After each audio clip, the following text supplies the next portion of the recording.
السلام عليكم ورحمة الله. بسم الله الرحمن الرحيم. الحمد لله والصلاة والسلام على سيدنا رسول الله وعلى آله وصحبه الطيبين الطاهرين.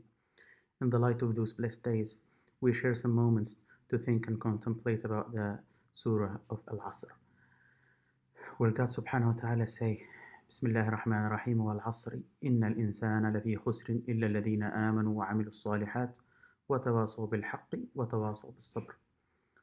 So the beginning and the opening of this blessed surah is Wal Asr. I swear by the time. God subhanahu wa ta'ala swear by anything on anything He wills. We're humans, we humans, we swear by what we um, hold a good value for. So we swear on the life of something, and we swear by God across different cultures and different languages. God subhanahu wa ta'ala, when He swear by something, He indicates, or it's an indication of, it's a ishara, it's a signal for something that has some secret and has some knowledge that has a relation to the following meaning. Here, wal asri, in linguistically, in the Arabic language, it can mean the same or the duration of time, or the period of time where a certain amount of people are living and sharing. Wal asri innal insana lafi khusr.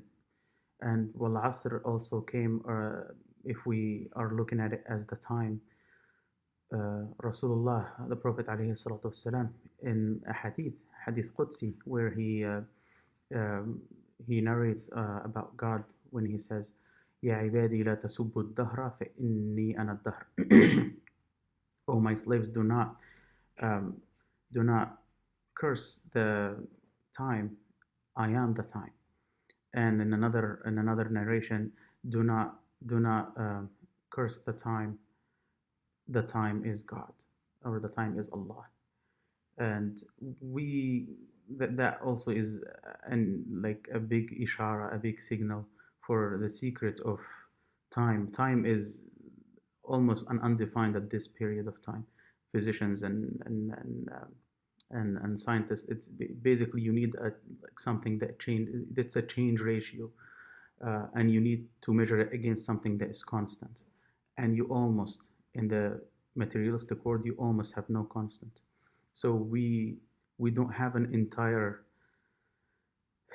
good solid definition of time, because we lack a lot of knowledge about the surrounding elements in the universe, and it's an almost infinite meaning that you can get a lot of things, a lot of hidden meanings, a lot of secrets out of. Another thing, if we think about it, wal asri, al asri in Arabic, asr is almost means like to squeeze something, to like almost also to juice something. So squeezing, if we look at this and take from it, going back to the center, going back to the source, wal asri innal insana lafi khusr.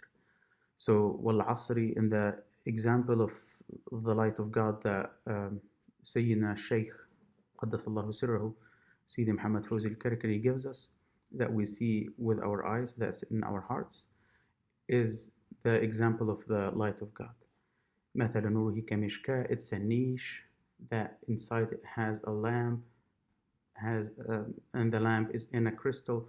So it's going back from the niche to the crystal. And in a lot of his lessons, Qaddasallahu Sirrahu, he mentions a lot about the names of God being the niche. So the surrounding, so the circle is different names of God, different names of Allah subhanahu wa ta'ala, Asma'ul Husna. That's the surrounding.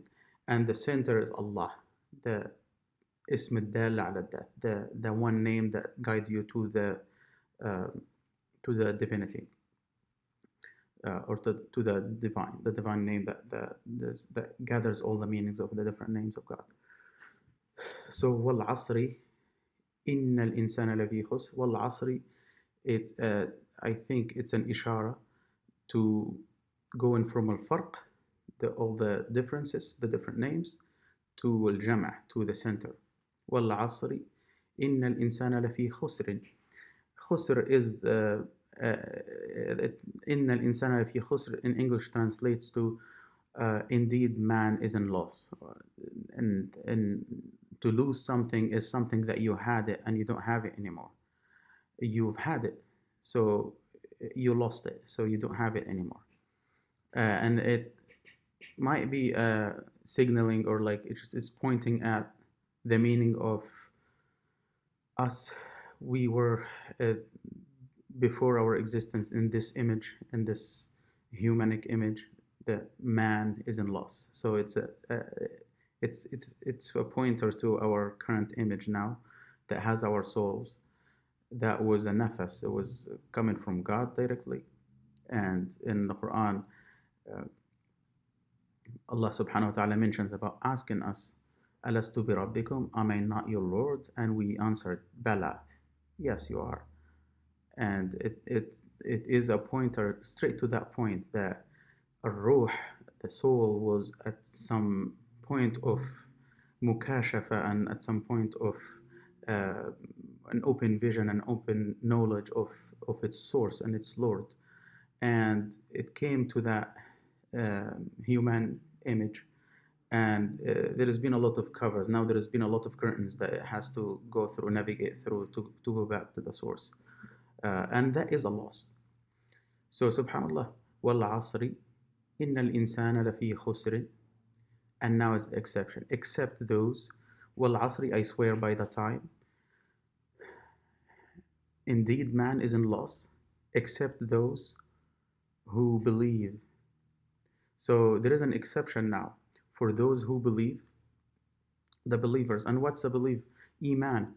Iman, as the Prophet ﷺ described it, it's a nur, it's a light that God threw in your heart. In nur يقذفه الله في قلب العبد, in the servant's heart.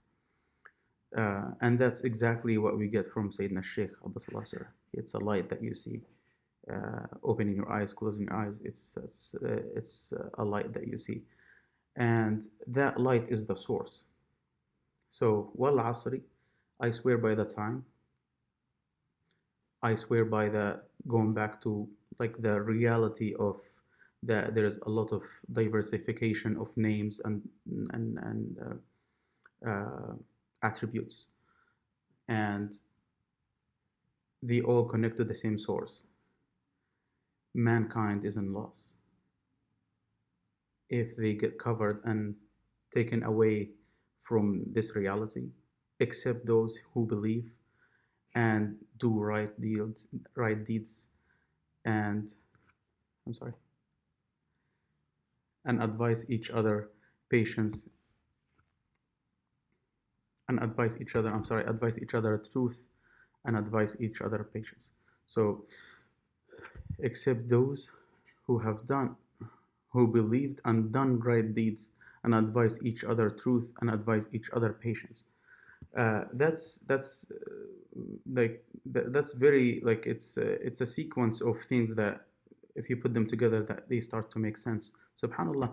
So I swear by the time and the reality of the diversification of all the attributes of God, that they connect back to the source, and how they connect back and how they go back to the source. Mankind, who is hidden in this human image, is covered from that, and that is a loss, except those who believe and have the light and nur of Iman, and do the right deeds, and advise each other, support each other with two things: doing the right deeds and patience, because you need patience to keep going. Rasulullah also says that paradise is surrounded by things that don't seem that they are very appealing, and the opposite for hell. So you need patience to keep going at the right path. May God subhanahu wa ta'ala help us stay on the right path in the light of the Prophet ﷺ and his successors, and Sayyidina Shaykh قدس الله سره سيدي محمد فوزي الكركري. أقول قولي هذا وأستغفر الله لي ولكم. الصلاة والسلام على سيدنا رسول الله عليه الصلاة والسلام. السلام عليكم ورحمة الله وبركاته.